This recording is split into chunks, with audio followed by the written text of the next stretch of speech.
E o mercado adota, mais uma vez, cautela diante das novas ameaças do presidente Donald Trump. O republicano diz que pode eliminar o Irã em apenas uma noite. Vou conversar agora com a Raíssa Florencio, economista e sócia-diretora da OS Câmbio, sobre o clima do dia, a abertura dos negócios no mercado financeiro. Muito bom dia, Raíssa. Seja bem-vinda ao Real Time. Bom dia, Natália, muito obrigada. Hoje começamos a terça-feira com muita cautela, né? Então, o mercado está exatamente como você falou, extremamente cauteloso. E isso se reflete e aparece de que forma essa cautela? Qual que é a sua percepção dos primeiros negócios aí do mercado? Perfeito. Bom, o fim do prazo imposto, né, pelo Donald Trump em relação ao Irã faz com que o mercado volte a um patamar de aversão ao risco. Ainda não é em tônica de pânico, mas sim refletindo nas bolsas ao redor do mundo. Bolsa brasileira, isso não podia ser diferente, né? Temos ali uma queda de 0,37 nessa abertura de mercado e promete ser um dia de muita volatilidade. Em relação, né, quando a gente olha ali para o câmbio brasileiro, a gente também começa a ver uma nova pressão sendo imposta, muito por conta da repercussão, né, da não abertura do canal de Hormuz. E isso repassa os preços para o petróleo e a gente tem uma nova alta ali do preço do barril do Brent.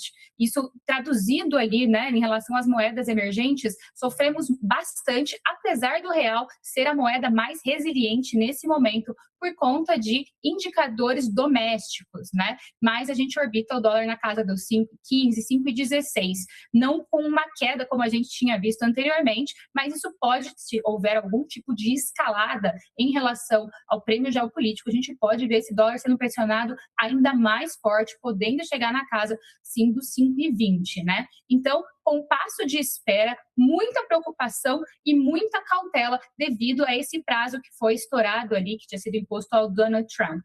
E a gente vê a repercussão de forma global. E a gente já mostrou aqui, inclusive, né, a postagem mais recente de Donald Trump, reforçando o novo prazo para a abertura do Estreito de Hormuz, né, e o tom de ameaça ali muito forte e presente. E aí a gente vê as bolsas em queda, mas não é uma queda muito acentuada, né, Raíssa?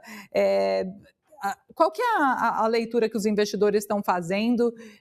Considerando a possibilidade de mais um blefe, assim, do republicano, de amanhã está tudo exatamente como estava hoje, que é como estava na semana passada. Como é que está essa interpretação e o peso das postagens de Donald Trump nesse momento?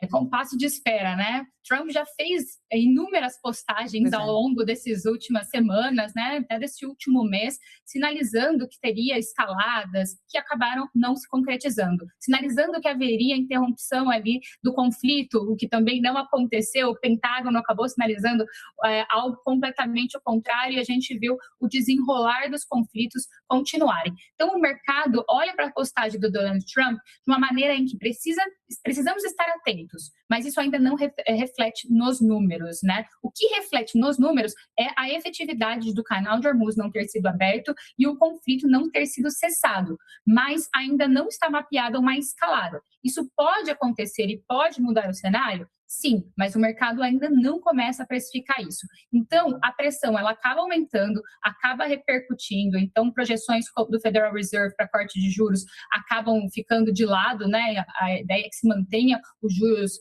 americanos. A questão brasileira também, a gente vê a bolsa repercutindo um pouco, mas ainda em uma tônica muito amena. Por isso é muito de cautela e não de pânico. Exatamente. E qual que é a sua estratégia, recomendação para os investidores se posicionarem, né? Qual que é a estratégia que funciona agora para investimentos nessa montanha-russa que o mundo se transformou? Apostar de fato essa postura de defesa, de cautela e esperar para tomar grandes decisões? Perfeito. Nesse momento, quando a gente tem um mercado muito volátil, é muito importante que a gente não aposte contra o mercado, né? Eu sempre falo que apostar contra o dólar ou apostar contra o mercado em um momento em que você tem poucos parâmetros para tomada de decisão é muito ruim.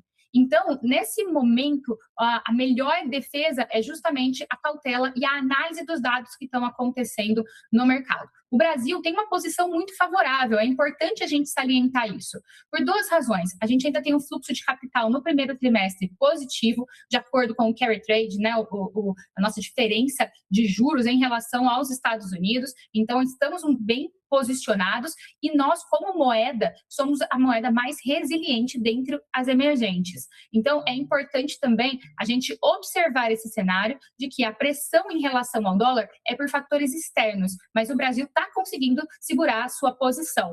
Então, observar os fatores e conseguir se blindar. Ter uma posição em dólar é relevante nesse momento, fazer uma blindagem em relação aos investimentos e acompanhar a Bolsa de perto também. Porque, como você bem disse, né, a Bolsa, apesar de tudo, até que está resiliente, né, Raíssa? Permanece atraente para o capital estrangeiro, por quê? Permanece muito atraente, né? A gente tem uma diferença de taxa de juros ainda muito grande. Apesar do último corte do Copom, né, e de previsões de novos cortes, a diferença entre taxa de juros americana e brasileira ainda é muito relevante, né? Então, a gente tem a taxa de juros americana ali entre 3,75, não há perspectiva de corte, mas ainda temos uma taxa de juros brasileira muito alta. Esse diferencial de juros faz com que o mercado, faz com que o capital seja atraído para a gente e entra um fluxo de dinheiro muito grande na Bolsa Brasileira, nas principais empresas, né? E isso também acaba fortalecendo o real versus ao dólar e deixa a gente mais resiliente quando há essa grande volatilidade e menos sensíveis a qualquer notícia que acontece no mercado. Mas hoje, especialmente hoje, você imagina um dia de bolsa andando de lado, como começou exatamente, Raíssa?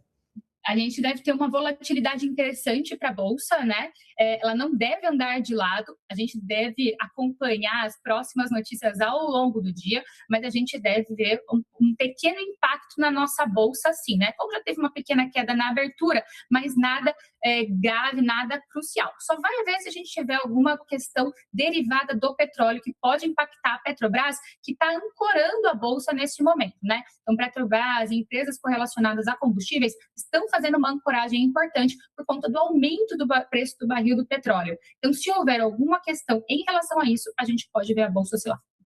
Raíssa Florence, economista, sócia-diretora da Oscâmbio, obrigada pela participação ao vivo com a gente nessa manhã de terça-feira e bom dia, até a próxima. Obrigada, Natália, ótimo dia.